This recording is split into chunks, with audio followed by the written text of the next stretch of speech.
सुप्रभात बच्चों।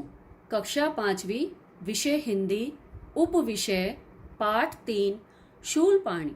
पुस्तक का नाम नई गुलमोहर हिंदी पाठ्य पुस्तक। व्याख्यान 3। बच्चों, व्याख्यान 3 में आज हम इस पाठ से संबंधित भाषा ज्ञान के बारे में जानेंगे। भाषा ज्ञान में सबसे पहले प्रश्न है, दिए गए शब्दों के लिंग परिवर्तन कीजिए, अर्थात बदलिए।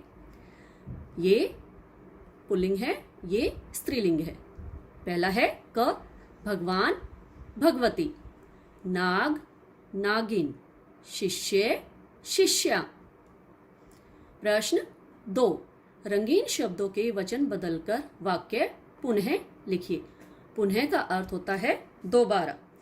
बच्चों, वचन क्या होते हैं? शब्द के जिस रूप से संख्या का बोध होता है उसे वचन कहते हैं। वचन के 2 भेद होते हैं, एक वचन और बहुवचन। अब नीचे दिए गए वाक्यों को हम बदलते हैं। क, उपवन में सुंदर फूल खिला था। यहाँ पर फूल एक वचन है, यहाँ पर हम इसको बहुवचन में बदलकर वाक्य पुनः लिखेंगे।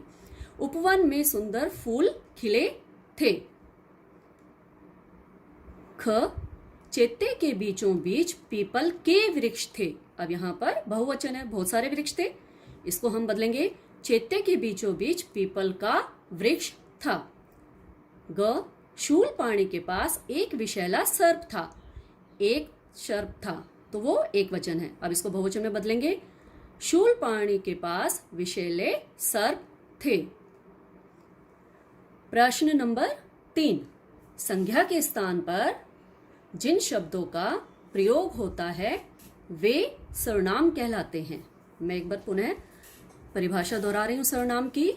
संज्ञा के स्थान पर जिन शब्दों का प्रयोग होता है वे सर्वनाम कहलाते हैं। सर्वनाम के भेद। बच्चों, सर्वनाम के 6 भेद होते हैं। पुरुषवाचक, निश्चयवाचक, अनिश्चयवाचक, प्रश्नवाचक, संबंधवाचक और निजवाचक। अब इसके बारे में हम विस्तार से जब व्याकरण में इस पाठ को पढ़ेंगे तब जानेंगे। अभी मैं आपको इसका थोड़ा सा बता देती हूँ। पुरुषवाचक। पुरुषवाचक क्या होता है? जिन सर्वनाम शब्दों का प्रयोग बोलने वाला अपने लिए, सुनने वाले के लिए या किसी अन्य के लिए करता है तो वो पुरुषवाचक कहलाता है। जैसे मैं, तुम, वह। इसके 3 भेद होते हैं, उत्तम पुरुष, मध्यम पुरुष, अन्य पुरुष। तो उत्तम में तो आ जाता है मैं और हम, मध्यम में आ जाता है तू, तुम, अन्य में आ जाता है वह, वे। इसके बाद है नंबर 2, निश्चयवाचक। जो सर्वनाम शब्द किसी निश्चित वस्तु की ओर संकेत करते हैं वो निश्चयवाचक कहलाते हैं। जैसे यह, वह, वे। अब आता है अनिश्चयवाचक।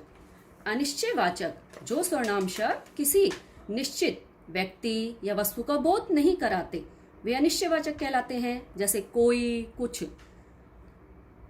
नंबर 4, प्रश्नवाचक। प्रश्नवाचक में जब किसी वस्तु या व्यक्ति के बारे में हम प्रश्न पूछते हैं तो वहां पर प्रश्नवाचक सर्वनाम आता है। जैसे कौन, क्या। नंबर 5, संबंधवाचक। संबंधवाचक में जो सर्वनाम शब्द वाक्य में दूसरे संज्ञा सर्वनाम शब्दों से संबंध बताते हैं वो संबंधवाचक सर्वनाम कहलाते हैं। जैसे जो, सो, जैसा, वैसा। नंबर 6, निजवाचक। निजवाचक, निज का शब्द अर्थ है अपना। जो सर्वनाम शब्द वक्ता यानी कि बोलने वाला अपने लिए प्रयोग करता है वो निजवाचक सर्वनाम कहलाता है। जैसे अपने आप, स्वयं आदि। बच्चों, अब सर्वनाम से संबंधित आपका नीचे ये प्रश्न दिया गया है। निम्नलिखित वाक्यों में सर्वनाम शब्दों को रेखांकित कीजिए। क, तभी उन्हें भगवान महावीर के आगमन का समाचार मिला। तो इसमें उन्हें सर्वनाम है। ख, पूरा गांव उनके दर्शन के लिए उमड़ पड़ा। तो इसमें उनके सर्वनाम शब्द है। तो उन्हें और उनके ये कौन से भेद हैं सर्वनाम के? अन्य पुरुषवाचक, ये किसी तीसरे व्यक्ति के बारे में बात की जा रही है।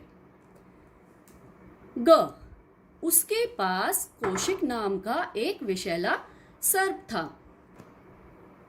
घ, वह भगवान महावीर को गालियां देने लगा। तो यहाँ पर वह सर्वनाम शब्द है और यहाँ पर उसके सर्वनाम शब्द हैं, तो ये दोनों भी अन्य पुरुष के भेद हैं। ड, जरा सोचो तुम क्या करने जा रहे हो।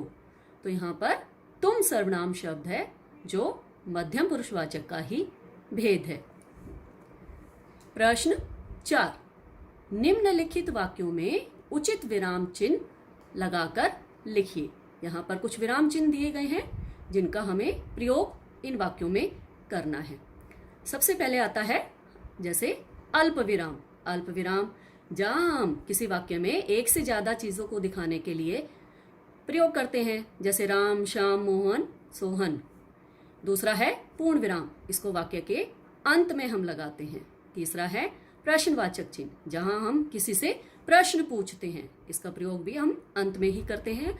फिर आता है विस्मयादि बोधक चिन्ह, यह हम विस्मय यानी कि हर्ष, शोक, घृणा, आश्चर्य आदि के भावों के लिए प्रयोग करते हैं। ये है बच्चों दोहरा उदाहरण चिन्ह। इसका प्रयोग हम कब करते हैं? जब हम किसी की कही हुई बात को जैसे कि तैसे लिखने के लिए प्रयोग करते हैं।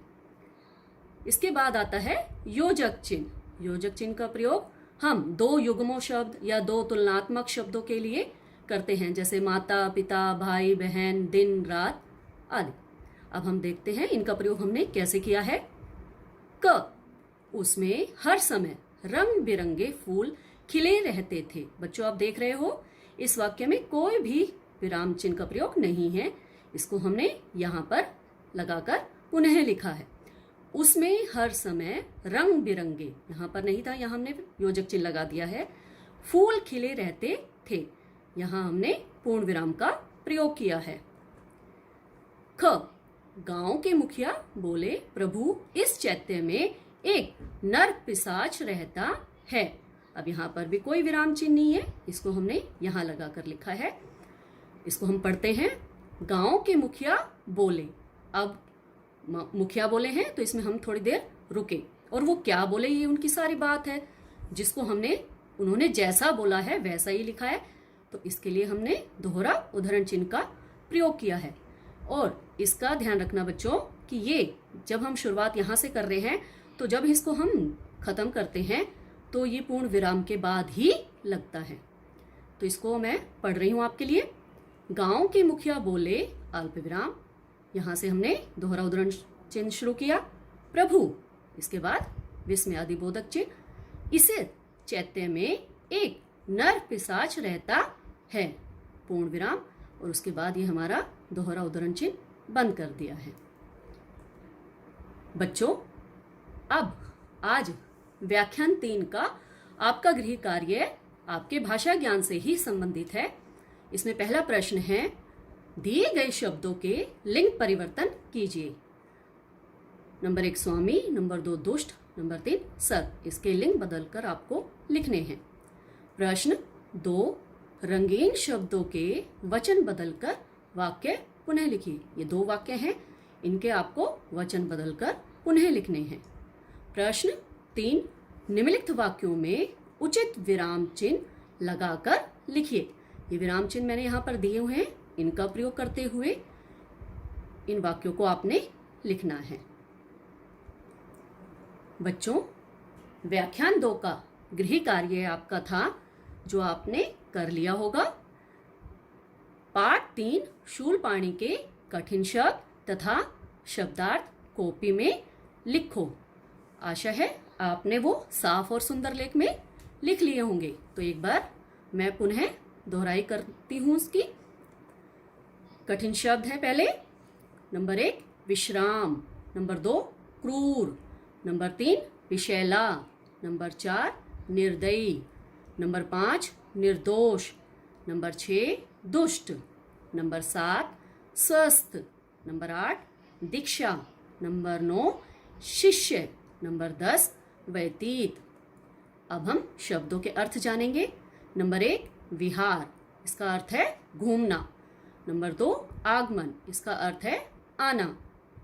नंबर 3 नर पिशाच, इसका अर्थ है नीच एवं दुष्ट व्यक्ति। नंबर 4 एकत्रित, इसका अर्थ है जमा इकट्ठा। नंबर 5 आग्रह, इसका अर्थ है हठपूर्वक प्रार्थना। नंबर 6 नाग, इसका अर्थ है काले रंग का बड़े फन वाला सांप। नंबर 7 ध्रुत, इसका अर्थ है कपटी। नंबर 8 उपचार, इसका अर्थ है इलाज। नंबर 9 दीक्षा, इसका अर्थ है पवित्र मंत्रों उपदेश अर्थात पवित्र मंत्रों का उपदेश। नंबर 10 चैत्य, इसका अर्थ है मठ आश्रम। नंबर 11 है क्रूर, इसका अर्थ है निर्दय हिंसक। नंबर 12 है रमणीक, इसका अर्थ है मनोहर। नंबर 13 धर्मोपदेश, इसका अर्थ है धर्म का उपदेश। नंबर 14 अहित, इसका अर्थ है बुराई हानि। नंबर 15 सम्मोहित होना, इसका अर्थ है वश में होना। नंबर 16 है आक्रमण, इसका अर्थ है हमला। नंबर 17 है प्रायश्चित, इसका अर्थ है पश्चाताप। बच्चों, एक बार मैं पुनः कठिन शब्द और शब्दार्थ दोहरा रही हूं, आप ध्यान से सुने। नंबर 1 विश्राम। नंबर 2 क्रूर। नंबर 3 विषैला। नंबर 4 निर्दयी। नंबर 5 निर्दोष। नंबर 6 दुष्ट। नंबर 7 स्वस्थ। नंबर 8 दीक्षा। नंबर 9 शिष्य। नंबर 10 व्यतीत। अब शब्द अर्थ है। नंबर 1 विहार, इसका अर्थ है घूमना। नंबर 2 आगमन, इसका अर्थ है आना। नंबर 3 नर पिशाच, इसका अर्थ है नीच एवं दुष्ट व्यक्ति। नंबर 4 एकत्रित, इसका अर्थ है जमा इकट्ठा। नंबर 5 आग्रह, इसका अर्थ है हठपूर्वक प्रार्थना। नंबर 6 नाग, इसका अर्थ है काले रंग का बड़े फन वाला सांप। नंबर 7 ध्रुत, इसका अर्थ है कपटी। नंबर 8 उपचार, इसका अर्थ है इलाज। नंबर 9 दीक्षा, इसका अर्थ है पवित्र मंत्रों उपदेश। नंबर 10 चैत्य, इसका अर्थ है मठ आश्रम। नंबर 11 है क्रूर, इसका अर्थ है निर्दय हिंसक।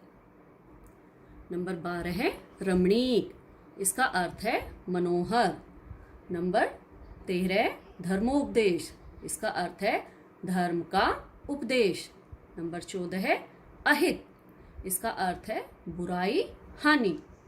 नंबर 15 सम्मोहित होना, इसका अर्थ है वश में होना। नंबर 16 है आक्रमण, इसका अर्थ है हमला। नंबर 17 है प्रायश्चित, इसका अर्थ है पश्चाताप। धन्यवाद बच्चों।